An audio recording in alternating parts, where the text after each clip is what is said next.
and so on and so on. And so on and so on. And so on and so on. All right, welcome back to Žižek and so on. This week we're plumbing the depths of Marxian psychoanalysis, taking a look at Adrian Johnston's Infinite Greed and Slavoj Žižek's Scatology, how shit functions throughout Žižek's work. And up next we have a two-part interview with Adrian Johnston himself. All right, let's do it. So, if the philosophical example that people always use is a chair or a table, we can be forgiven today for privileging the stool. Boomts. No, don't boomts me. You go, yeah. And so on and so on. You know, what's framing our discussion is the problem of the stool, the problem of shit. You know, and Lacan said once that man is the only animal for whom this is a problem, the only animal for whom shit and the disposal of it is a problem.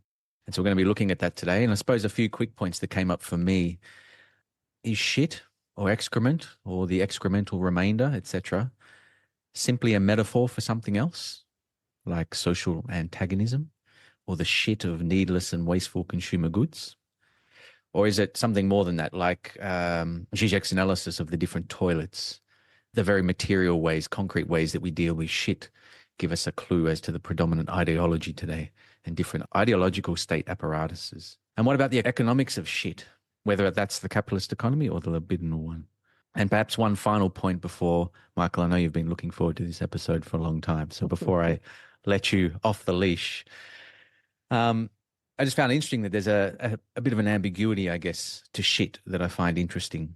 You know, in a very concrete way, shit seems to have this nature of being a regular thing. You know, we all hopefully do it every day. Mm-hmm. Yet on the other hand, it's always too excessive or too much at the same time. You know, the smell of it, we want to get rid of. The sight of it, particularly the sight of human shit, right? Mm. And I think similarly in language, we use shit to denote, for example, the mundane, such as when we say same shit, different day. But even here, it's also excessive, right? Because it's too much of the mundane. We can't get rid of it. Or when we say shit happens, you know, something unexpected took place, yet shit seems to happen all the time. So yeah, I'm interested in this too as we go through our journey down into the sewer. Yeah. You know, my dad would always say, if you don't eat, you don't shit. And if you don't shit, you die. Yeah, so did my dad. Must have been a boomer's thing. I don't know how true it is that humans are distinct in this area. Because, like, cats bury their own shit. Well, Animals do hole, deal right? with their waste, yeah. Dig a hole and shit into it. And they try to cover it over with kitty litter, sand, whatever. Yeah. And like when they vomit, they retreat from their own vomit and they try to, you know, they're clearly disturbed by it. The idea is, though, something along the lines of like, oh, they developed this behavior because it left them open to being attacked by predators. Yeah, right. Well, there's no biological necessity to it, it seems. Like for the cat, if that's true, then for the cat, right, it's about survival. Hide your shit, otherwise the predator will come for us. I know, I just don't understand why the same argument couldn't be made for people. Like, did we hide our shit originally because we're going to get fucking eaten by a wolf? Wow, maybe we should dig into the history of shit. Okay, let's do it. Yeah, and of course then you have issues like public and paid restrooms and the class implications around that. But some of the earliest documented paid toilets were built around 74 AD in Rome. Wow. Old mate Emperor Titus created those. And it wasn't a popular choice with his people. He was ridiculed for it. And he had this famous quip, money does not stink. So you pay for the privilege of getting rid of the stench. Mm.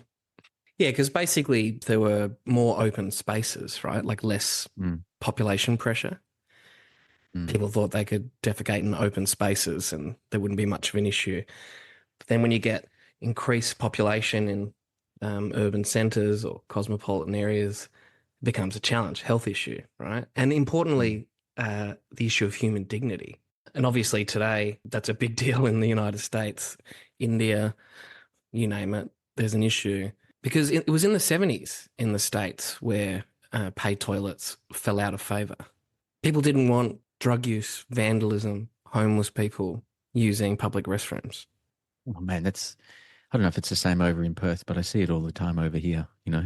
You're out in public and you're busting and you walk over to the public toilet and it's locked. Yeah, that's right. You know? Like, yeah, they were pretty fucked in America.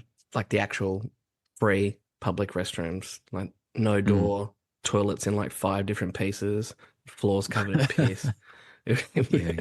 Yeah, definitely the worst toilets I've come across in the Western world. Yeah, so they closed most of them, public toilets. And, you know, famously San Francisco's got its issues with open defecation. And of course, the relationship between shit and psychoanalysis has been there from the start. To return to the scene of the crime, thinking about San Francisco, Freud references this thing, the heaps of feces that criminals leave behind. Yeah. Do you remember back in 2017, there was this unidentified woman who just kept jogging and taking a shit everywhere, known as the Mad Pooper? The Mad Pooper. Yeah, it was in Colorado Springs. Punch that into Google. People are fucking weird. Anyway, this gift of shit, as Freud puts it, where feces are the child's first gift to their caregiver, urine and feces, they're the first gifts, made to those who look after them. And it's the first concession to which the drives of children can be induced. It's the first sacrifice on behalf of a child's affection. Now, Tim, you're a dad, so tell me if this rings true to you. Your child parts with this portion of their body for the sake of someone they love? Sure. Well, it's a big moment in their life, isn't it? It's celebrated. Parents get super excited. And they're like, fuck, I'm doing something good here. But this is something we talked about during the week, right? That while a lot of what we're talking about is framed around the idea of the problem of shit, how to deal with shit, how to get rid of it. You know, these examples like the one you're bringing up now show that there's another side to it as well. You know, there's a productive developmental aspect to shit. That's right. That Freud was able to, I guess, pull out, so to speak. The first shit a child does is called a meconium. And apparently it's pretty bad. It's tar-like, right? Oh, no, you tell me. You've seen a few. Molasses. Yeah, it's like molasses. Oh, all right. Didn't ask for gritty details. Yeah, enjoy your licorice later on. Licorice, Christ. That's my mother's favourite gelato flavour. And there's a reason for it. It brings back wonderful memories. You know, they say that a mother can never forget the smell of a child's head and also its first shit. So obviously there's this autoerotic thing going on when a child goes to the bathroom. There's this stimulation of the intestinal mucous membrane. There's a pleasure there, right? And then on the other side of that, there's the retention of shit, withholding it, holding on to shit. And Freud noted that, you know, along the way in a later stage of sexual development, shit takes on the meaning of a baby for kids. Like kids can think that babies are born through the anus. Look what the stork has brung. And where do babies come from? Stupid question, sounds wacky. But a child thinking that people get babies by eating something and shitting it out is common in fairy tales. Like I remember being freaked out that babies were in a stomach. Like, how can they breathe in there? You know? And not knowing about vaginas and whatnot, you can forgive a kid for thinking that if a baby grows in a mother's body, she probably needs to shit it out. There's only one way to come out, right? Yeah. Or, you know, Freud not so much more nicely put it than me, that the baby must be evacuated like a piece of excrement, like a stool. Speaking of, he also has this bit about how it's only logical that if babies are born through the anus, then a man can give birth just as well as a woman. Nature is wacky. Right? Freud points to the cloaca, like in ducks, where you have this hellish hodgepodge of holes. I mean, that bit you just said reminds me. You've seen Harvey Milk, that movie Yeah, about yeah. Harvey Milk. Remember the one scene I remember from that whole movie is when the guy says to Harvey Milk, you guys can't have babies, and he says, "Yeah, but God knows we're going to keep trying." Yeah, there you go. Well, speaking of a hellish hodgepodge of holes, you might remember in Seminar 10 on anxiety, Lacan mentions St. Augustine's observation that we're born between feces and urine.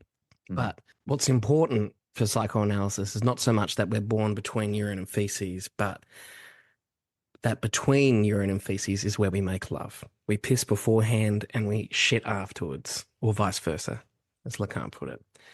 And Freud comments along those lines as well, right, where he says that the excremental is all too intimately and inseparably bound up with the sexual, with the position of our genitals being so close to our assholes. Anatomy is destiny, where our genitals haven't taken part in the development of the human body in the direction of beauty. They have remained animal, and thus love too has remained, in essence, just as animal as it ever was. A point that's obviously later challenged, right, by Lacan and Žižek and That's right. Yeah, because Freud gets into a bit of speculative anthropology when he talks about the division of the sexual drives, into a number of components, right? Like focusing on the coprophilic drive components. He says that the aesthetic standards of culture continue to tarry with what he says is probably as a result of our adopting an erect gait. We raised our organ of smell from the ground. But the relationship between shit and money in psychoanalysis is pretty interesting. Freud recounts many analysand's dreams involving shit, and one of the more famous ones involves the devil leading a man to a field to dig for gold, but he doesn't find any. And the devil says, "It's there for sure, only you cannot dig it up now, but take note of its place that you may recognize it again by yourself." And the man says, "But how will I know where to find it?" And the devil says, "Just shit on it. Then it will not occur to anybody that there is gold lying hidden there, and you'll be able to recognize the exact place." And then the analyst wakes up and realizes that he'd shat the bed. So a pretty relatable story for most of our listeners, I'm sure.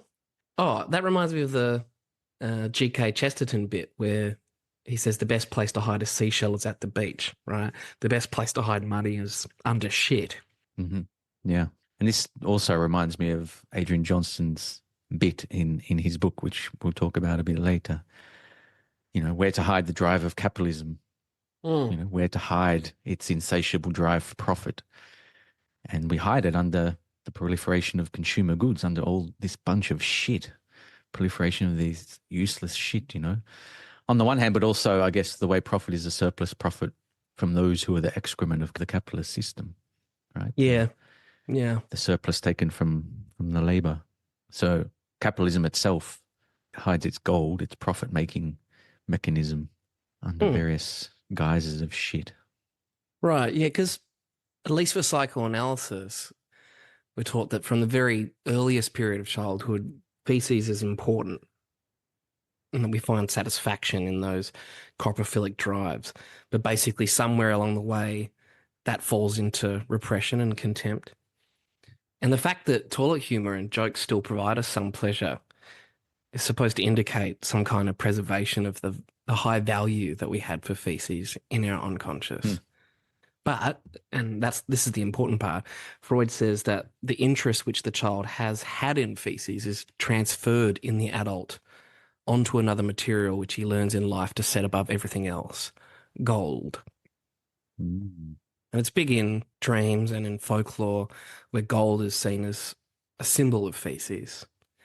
Like if a sleeper feels a need to defecate, he dreams of gold, of treasure, etc., etc. I'll keep that in mind next time I'm having a dream about gold.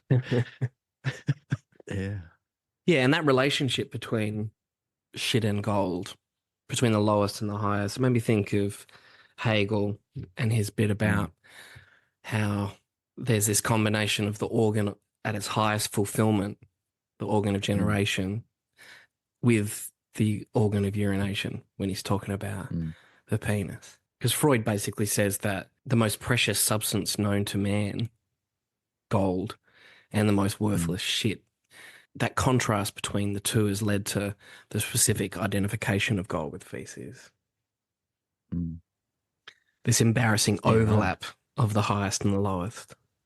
The coincidence of opposites. Yeah, and Adrian Johnston, in this chapter of Infinite Greed, he talks about a history of shit, that humans have a history of shit that reflects shifting socio-symbolic practices and attitudes towards our excrement, this traumatic excess. And so the question is, does the treatment of excrement under industrial capitalism reveal essential aspects of capitalism as a whole? Or as Adrian puts it, Lacan could be said to move from the political economy of shit in particular to capitalism's shitty political economy in general. So still thinking about that association between gold and shit, AJ says the greening of capitalism is also its browning. The shit-eating grin of the obscenely wealthy. Yeah, the political economy of shit.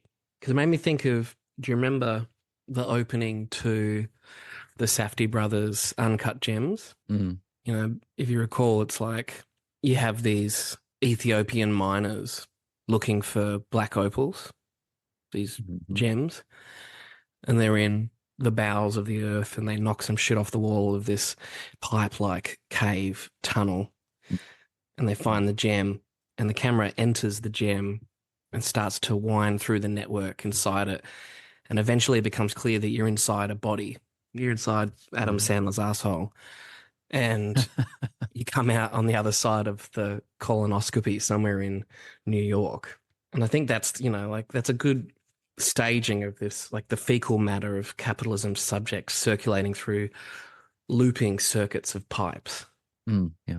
And of the different ways of thinking excrement in capitalism, right? Like both as the consumer goods, so the diamond that ends up becoming, you know, this sought after consumer product, but also, like you said, these workers in the bowels of the earth, you know, as the excrement of capitalism as well.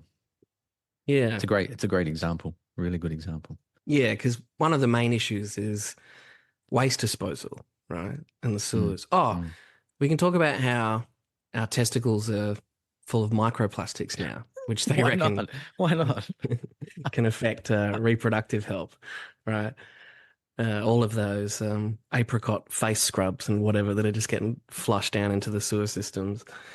Or maybe we're just finally rising to our notion as prosthetic sex toys and we can stage Žižek's vibrator and fleshlight into passive romance.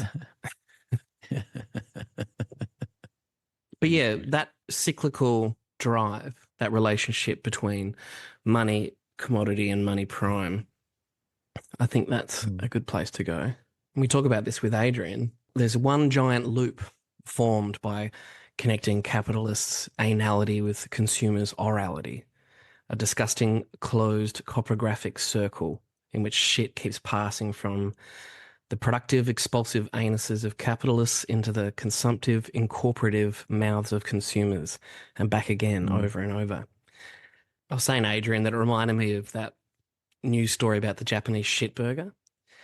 Back in 2011, basically a Japanese scientist managed to turn raw sewage into a protein-rich creation that resembles beef. And he wanted to show that what comes out of the body can be recycled to go back into the body. So you have that snake-like figure of the Ouroboros, right? So there's a structural homology with the money, commodity, money, in this sense, mouth, copro mouth, shit mouth, you know? Because in pre-capitalist times, people like misers, they hid and clung to their wealth, right? They held on to their money. But in capitalism, in this stage of capitalism, the focus shifts to what you might call an anal expulsive drive. So instead of hoarding, it's all about putting your money back in. Yes, that's right. Investing, spending it, using it to produce more goods, because money makes money. So this constant Yeah. flow and reinvestment is essential for it to work, right? Yeah. And Lacan's comparison with waste management helps explain this, I think. Mm. This problem of how to deal with our waste. What makes us unique is this complex system that we create to deal with our waste. So waste gets processed, recycled, managed through various systems, like money in capitalism circulates through different economic channels. Mm.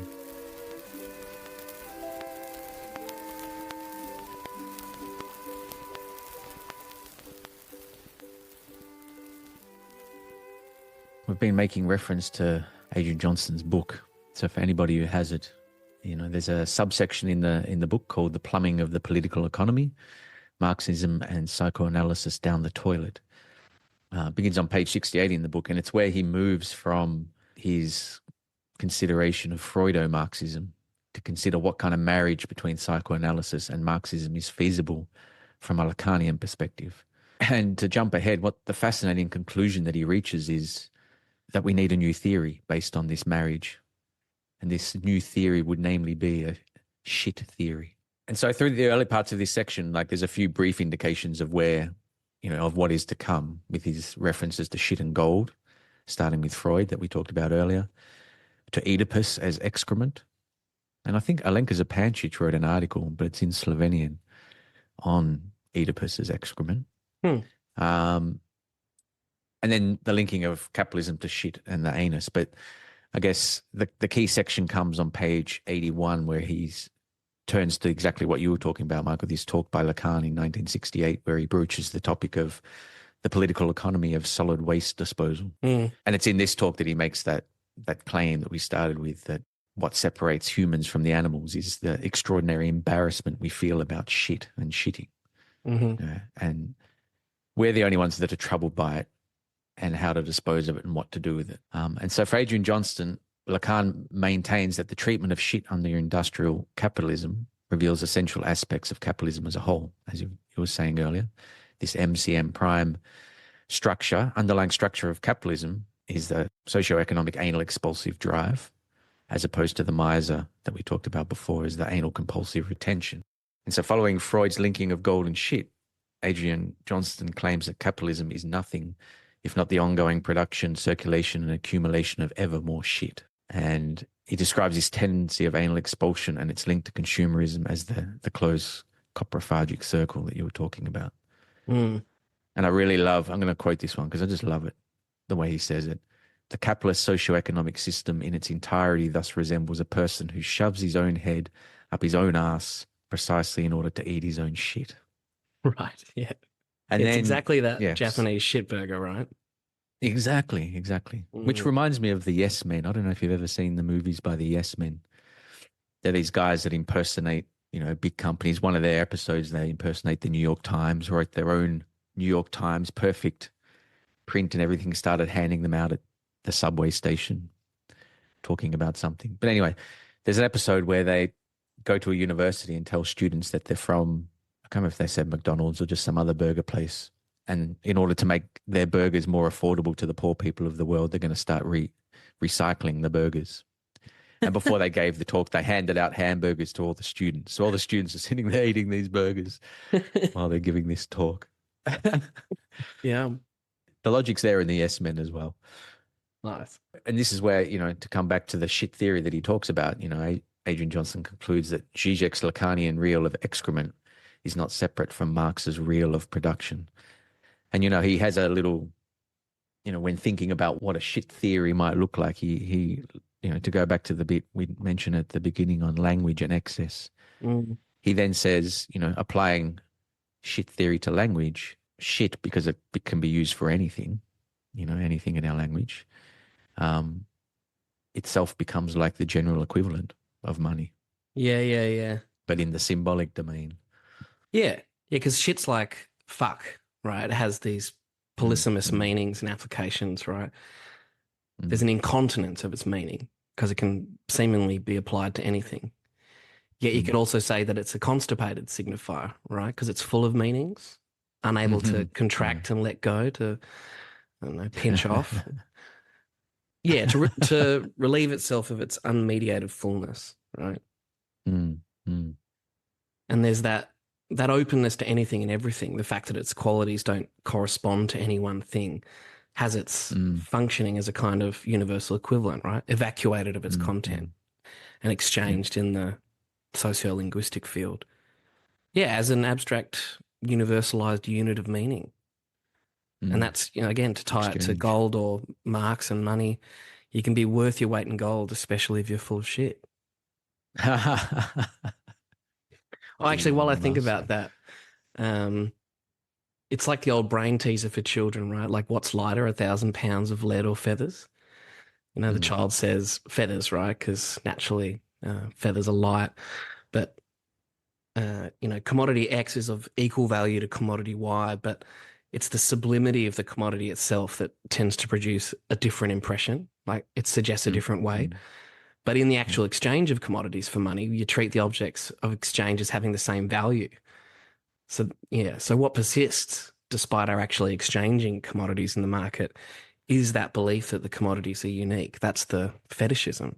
We still think Mm. feathers are light in the market exchange. Or that our shit doesn't stink. Exactly. Yesterday, I came across a really fascinating little article.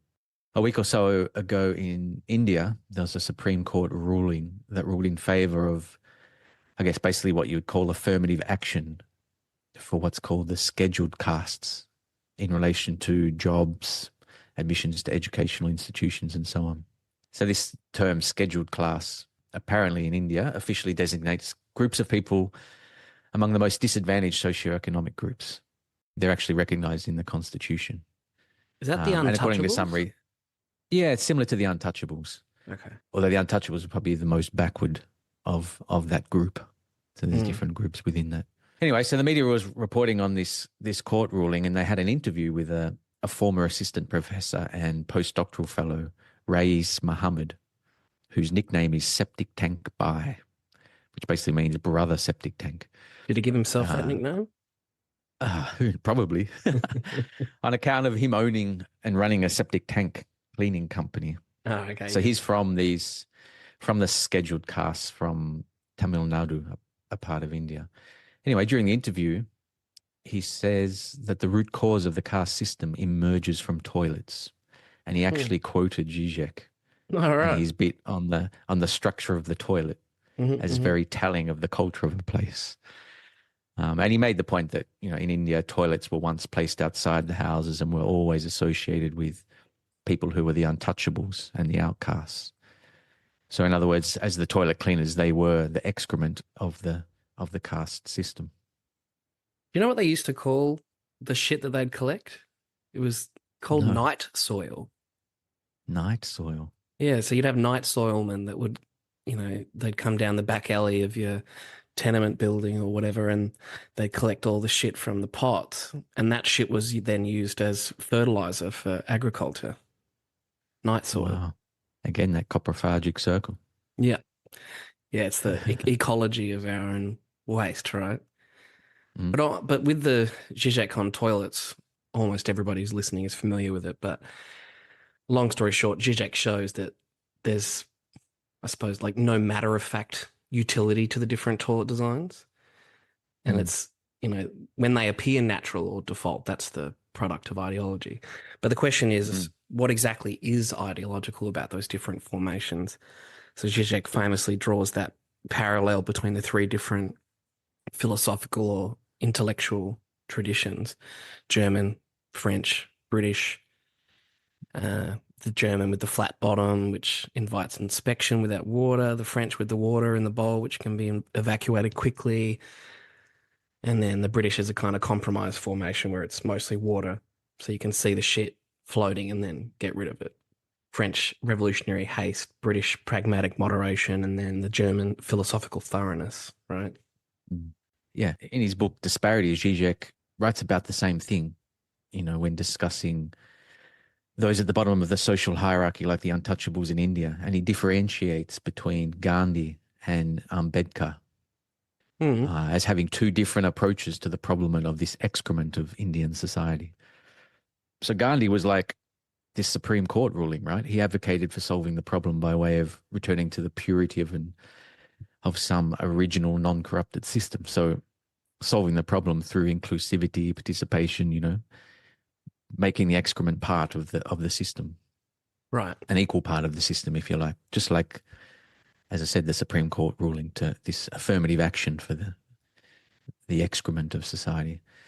In comparison, though, Ambedkar advocated the properly radical solution by identifying this excrement of the entire system as a symptom which can only be resolved by way of abolishing the entire system. Right. And so in that little section, Žižek concludes that the properly dialectical paradox is that if one is to break out of this caste system, it's not enough to reverse the status and elevate the untouchables into the children of God. The first step, rather, would be the opposite one, to universalize the excremental status to the whole of the community. Yeah. Well, that's one of the key points Žižek always makes, right? Like ideology addresses very real problems, but it mystifies them. And there you have it. His idea of concrete universality then is, you could say, a theory of shit as well. Yeah. That was basically his point in that. Do you remember the Examine Life video where he's out in the garbage dump? Yeah. This is where we should start feeling at home. Part of our daily perception of reality is that this disappears from our world. When you go to the toilet, shit disappears. You flush it, of course, rationally, it's there in canalization and so on. But at a certain level of your most elementary experience, it disappears from your world. But the problem is that trash doesn't disappear. I think ecology, the way we approach ecological problematic, is maybe the crucial field of ideology today.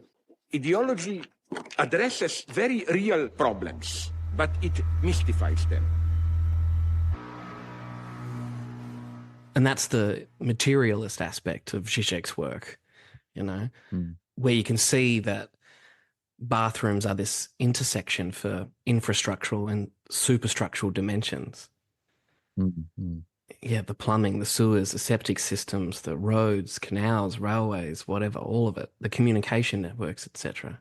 Because that's the materiality of ideology, right, that Žižek's taken into account from Althusser. Yep. Because, if the truth is out there, if the unconscious is on the surface, it's instantiated in this shared public space, including public restrooms. Yeah. What was that thing you sent me the other day about Lawrence Summers and global waste trade? Oh, yeah. Yeah, Lawrence Summers is this former president of Harvard. He was the CEO of the World Bank, and he had this confidential memo where he argues for the global waste trade. This is back in the 90s, but the memo stated that I think the economic logic behind dumping a load of toxic waste in the lowest wage country is impeccable, and we should face up to that. I've always thought that countries in Africa are vastly underpolluted. Their air quality is probably vastly inefficiently low compared to LA. And just between you and me, shouldn't the World Bank be encouraging more migration of the dirty industries into the least developed countries? Wow. But the idea that you can just, we have that with waste, right? Like you just ship it off to some shithole country. Somebody else's problem. That's right. Not to mention other ones like the Great Pacific Garbage Patch. These kind of like stubborn reminders that waste doesn't actually disappear when you flush the toilet. It has to go somewhere. And of course, the capitalist logic is, why not reintegrate it? Why not reinvest waste? Yeah. There was a guy who tried to build something to clean it up, and it failed. Oh, the garbage patch. Again, it's a side of capitalist innovation, right? Yeah, the BP oil spill. Wasn't it fucking Kevin Costner, Mr. Waterworld, who was going to build some kind of machine that could filter the oil out? Nothing came of it, obviously, but... And most recently now, it's the Fukushima nuclear spill. After the tsunami that hit Japan and it hit their nuclear reactor. And Mhm. so all this fucking nuclear waste just spilled out everywhere. And they've put them in all these drums, and all of a sudden they've run out of space. And so now their solution is just to dump it into the Pacific Ocean. Yeah. So that's a good news story. What did you say Yes. to me yesterday? Another example of why the world's so fucked. Yeah. Yeah. It's interesting. Like it's the return of the repressed is probably another element of shit theory, right? Oh, for sure. The For way sure. it just pops up again and again and again. Yeah, this return of the repressed made me think of the eating the last cannibal joke that Žižek and Alenka Zapančić have been using a lot lately, right? Which is an excellent theoretical joke, about occluding the founding violence of a social order, right? Mm-hmm. But I was thinking, even the cannibal has to shit eventually, right? And so Right. even that founding violence that they've tried to hide will eventually come out again, and they have to deal with it again, right? So that act of eating the last cannibal does return again, but in the guise of shit this time. That's the same logic of your an eye for an eye turns the whole world blind. You're like, oh no, there is a remainder. That's right. That's right. One of the most traumatic scenes in cinema of that return of the repressed and toilets, I suppose, is the conversation. Remember Gene Hackman plays the character Harry Call, where he's convinced he's overheard a murder in the hotel room next door, and he breaks in and he doesn't find any evidence, but when he flushes the toilet, it overflows with blood. I was just thinking, like, the toilet is still this site where everything gets evacuated, right? And the horror is when something returns, when something resists disappearing from our life world. Because apparently originally he intended that Hackman character, Harry Call, to have a confession scene. Because he was saying that the practice of confession is one of the earliest forms of the invasion of privacy, the earliest forms of surveillance. But I was thinking toilets still remain one of the last bastions free from surveillance. And that's why there's still a side of transgression, right? Like sex, drugs, smoking, graffiti, like that confessional booth in Catholicism. You enter your little stall and you have a chinwag with the big guy upstairs sitting on his throne. Yeah, get all the shit off your chest. Yeah, there you go. And then I suppose the other one would be Buñuel's Phantom of Liberty, where the roles of eating and excreting are inverted. Like you got this family or a group of people who sit at toilets around the dining table, chatting pleasantly, and when they want to eat, they have to sneak away to a small room to eat in privacy. This shameful thing. You got that Gulliver's Travels-esque inversion. Oh, and then when Trump entered the White House, when Trump was president and was living in the White House, he'd requested a Van Gogh painting from the Guggenheim, and the people at Guggenheim rebuffed his request, and they offered him a gold toilet instead. It was a fully functioning, solid 18-karat gold copy of a Kohler toilet titled America, which more than 100,000 people had already used in a museum restroom. But there you go. The reason why golden shit relationship. That's right. And the reason why I remembered it was there was a bit in Infinite Greed where Adrian's talking about Lenin, and Lenin says that when we are victorious on a world scale, I think we shall use gold for the purpose of building public laboratories in the street of some of the largest cities in the world. Yeah. After seizing control of the levers of state power and the means of production, we can lay our hands on a person's libidinal economies too. And then you've got people who, what do they call it? It's like bling dining or something. Bling dining. People who put gold flakes into their food, or gold flake vodka, Stool's gold. Stool's gold. Speaking of eating and shitting, I was just reminded of the, Žižek's Kopi Luwak, the world's most expensive coffee made from shit. Oh, yeah, that's right. Yeah, where the coffee beans are partially digested and shut out by this cat-like creature, a civet. whose digestive enzymes make the coffee, I guess, less acid. It gives you a smoother cup of coffee. And, to link it politically again, I think it was in Sublation magazine's, one of their pamphlets on Ukraine. And Žižek likens this to, I guess it's another version of his decaffeination, right? Mm-hmm. Of decaffeinated politics, where he says, or lays the claim that today's new right, populist ideology in the US and Russia, is a kind of ideological copy luwak, where, we take some of the some respectable ideas, like the critique of financial elites exploiting ordinary people, Mm-hmm. and how they're processed and turned into shit. So basically, removing the radical sting from them. Mm. And he says, is the best metaphor of today's Russian and Belarusian ideological propaganda, not that of their leaders and ideologists as civets, gulping down some noble parts of our emancipatory tradition and allowing their neo-fascist digestive enzymes to remove the radical acidity of the emancipatory tradition. Right. The politics of copy luwak. The politics of copy luwak. Yeah, because it's at the center of it, there's still this disgust, right? Like when I was growing up, we ate a lot of steak and kidney pies. And so I got offered kidney recently. And I was like, fucking, that's the piss sack. That's the organ that's been filtering all of the urine. I can't get past that anymore. I don't want to eat that. But I think there's something about, so with this copy luwak, the bean gets sort of, I suppose the way that it would get branded or promoted is that it filters, right? It goes through some filtration system. And there's something about the outside going inside, coming outside, that loop.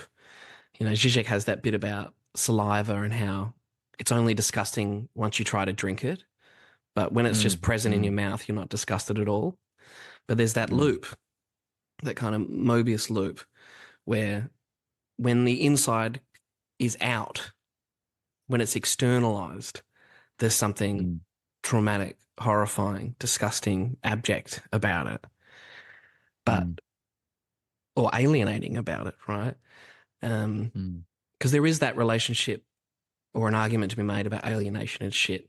Like our biologically determined prematuration or helplessness is a natural determination toward a fate to be not naturally determined. Like that predominance of social nurture over biological nature. If you look at it through our excremental self-revulsion, you see it as a natural inclination to rebel against a wholly determining nature. The fact that we're disgusted with that part of ourselves, that part that gets externalized, means that we're naturally destined toward a self-denaturalization, for a self-alienation from animality. And so the relationship we have with our excrement is extimate, so excrement relationship. But that self-revulsion, I think, is important. Obviously, this gets utilized a lot in cinema, and Žižek's talked about it, ranging from when the alien pops out of the body in Alien, the externalization of some sort of inner thing, capital T, thing. That revulsion that we have toward our own waste. It's a part of us that we want to turn away from, and it keeps coming back. That reminds me of the movie Burning Palms. Have you seen it? Burning Palms? No, I don't even think I've heard of it. It's like 5 short stories within the movie. Five distinct short films. And there's one with a girl and her boyfriend, and something they've been talking about for a long time is the boy likes to, he gets off on sticking things in his butthole. Okay, yeah. So tonight was in the film, tonight's the night when the girl finally agreed, okay, when we're in bed tonight, having sex, I'm going to stick my finger in your butthole. So she does it. The guy loves it. She feels a bit icky about it, and life goes on. But she can't get rid of the smell of her boyfriend's asshole on her finger. And the rest of the film is her trying to get rid, like she scrubs and her finger's just all mangled and the skin's coming off because she's just scrubbing the hell out of it.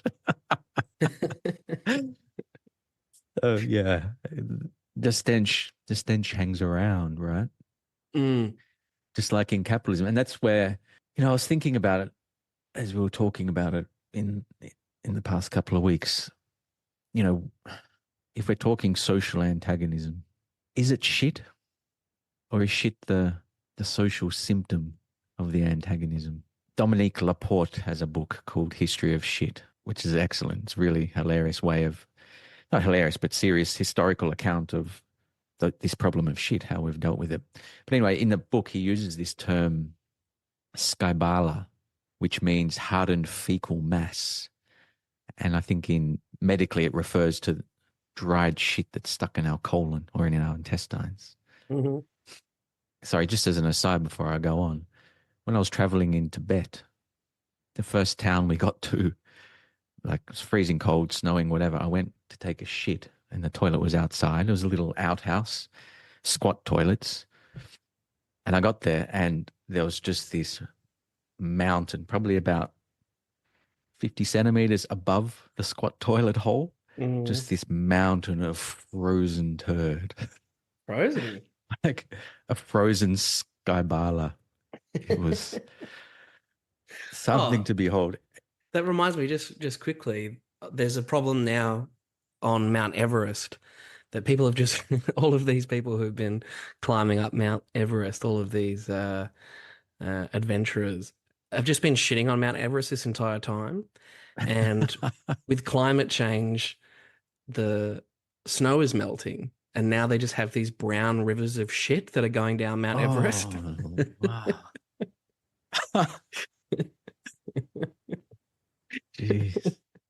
Not to mention bodies that have yeah, that's right. of failed expeditions. But That's like, right. you think, I'll get buried in a cemetery, but no, you'll be bobsledding down the side of Mount Everest on a river of brown. One last adventure. This wasn't in the brochure. Stool runnings. Stool running.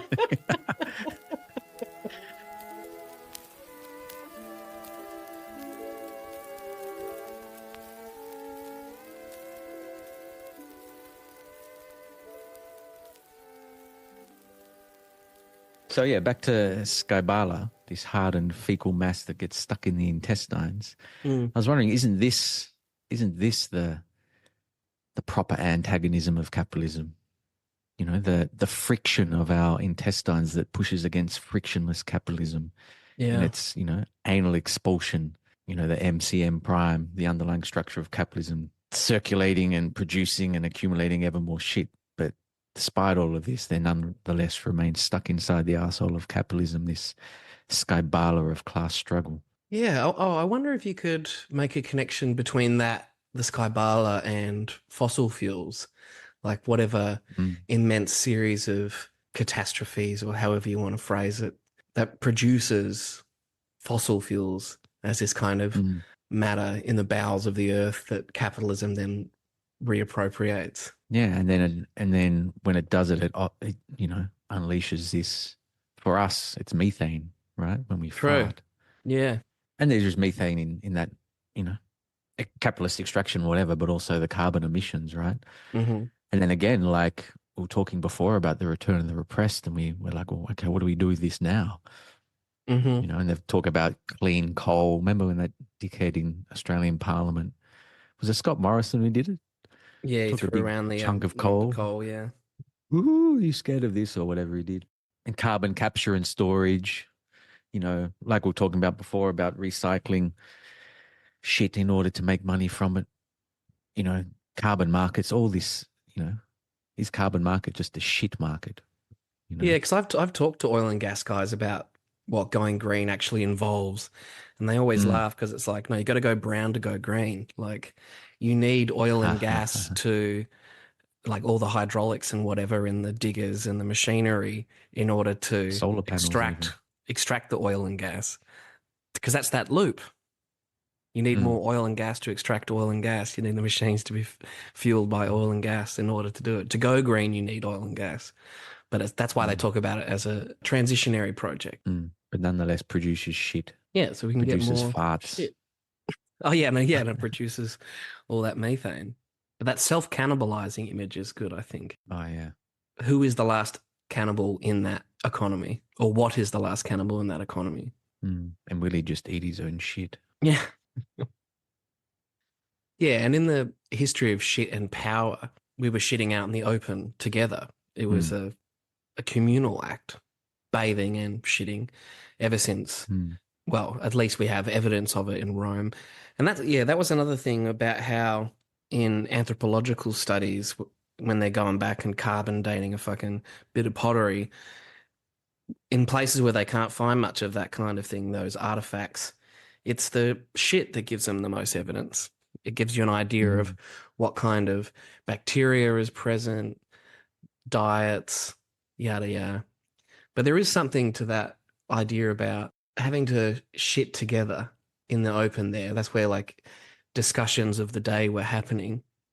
And then you have a rise of all of these different, what they call scatological rites of all nations. Freud had a foreword for this book back in I think it was the 1930s. But all of these different customs, rituals, beliefs, ways of relating to one another as it pertains to shitting. You know, like I was reading some of the ones, Islamic rites, where, you know, you have to stand a certain amount of feet apart to shit on the road, and you don't look each other in the eye, you don't look at each other's genitals, etc., etc. These ways of preserving human dignity, but the perfunctoriness of it, you know, making sure that people know where they stand was incredibly important. But, you know, like, obviously there are different anal cleansing methods, you know, toilet papers, bidets, etc., etc. But one of the most common ones was using a corn cob or pebbles or leaves. But the stick has been very important. You know, you'd have a stick with a bit of cloth on the end, and the expression to get the short end or the shitty end of the stick meant that you would have to hold or accidentally hold the shitty end of the stick. Yeah, that's where it comes from. Yeah. And there are other things too, like an esteemed position to hold was to be the king's little shit servant, you know, and you would wipe the king's ass. But one of the positive consequences of such an esteemed role was you got to have the ear of power, of royalty. And sexed bathrooms are something that, or gendered bathrooms are something that comes and goes throughout history in different nations. And obviously the development of different kinds of toilets, starting from outside and then finally getting into people's homes. That's something that happened quite slowly. You know, like it's in our recent history, really. That's something Dominique Laporte outlines in his book, right? The way it happened in France in 1539, I think it was, which is relatively recent. Through an edict from the king. Right. Sorry, go ahead. We're talking like the 60s and 70s in Britain to have a flushing toilet in your house. Serious? Yeah, 1960s, 70s, around there. And, you know, if you think about like the actual structure and layout and design of toilets, mirrors were first introduced into women's washrooms, and men were just still pissing up against the wall. You know, and they had lounges and stuff in female bathrooms, and men like dogs just lining up and letting it out on the wall, disgusting creatures that they are. But something you said, and this is a question. So Adrian Johnston, you know, draws our attention to the need for a theory of shit that links the best of psychoanalytic libidinal economy with Marxian political economy. Yeah. But what's the politics? What's the revolutionary politics or the emancipatory politics of shit? I mean, and you touched on something just there about, you know, the fact that it was communal before was something that was interesting. Do we need to restructure our toilets in order to, you know, or maybe the question is, to go back to the full circle to the beginning, is shit the problem, or does shit provide a solution to emancipatory politics? It is clearly a contested site of political ideology. Yeah. Especially, you know, with all of the debate surrounding trans exclusion in bathrooms, that kind of thing, unisex toilets, etc. There's a universal element to the fact that we all need to shit and piss, and a pretty much well agreed upon thing that we would like to be able to do it in private, to retain some kind of distance from the other, the neighbor, and our own dignity in the face of the other. And, you know, clearly there's still a disgust, shame, and embarrassment that's associated with when we do that thing, you know, to harken back to the Buñuel film. You need to go off and you're like, even when you ask politely, when you have to ask politely in front of company, like, I need to go do a shit, you would say, I need to go powder my nose, obviously with something that's dated now, but I need to go to the washroom, or, you know, you have to make these little polite innuendos, I suppose, or out-your-endos if you're doing that. Hey! Well played. That seems like a good place to end it. The logic of capital is scatological. Exactly. There's that joke. You know that joke about the guy who goes into an ice cream shop that says, any flavor you like? And the guy says, really? Any flavor I like? And the shop owner says, yes, I guarantee any flavor you like. He said, all right, then. I want a pussy flavored ice cream. And so the guy makes his ice cream in a cone. The customer takes a lick and goes, oh, this tastes like shit. And the guy says, oh, you must have taken too big a lick.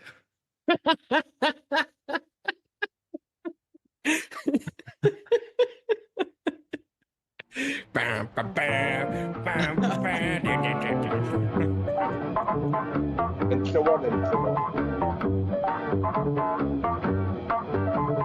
And so on and so on. And so on and so on. And so on and so on. And so on and so on. And so on and so on.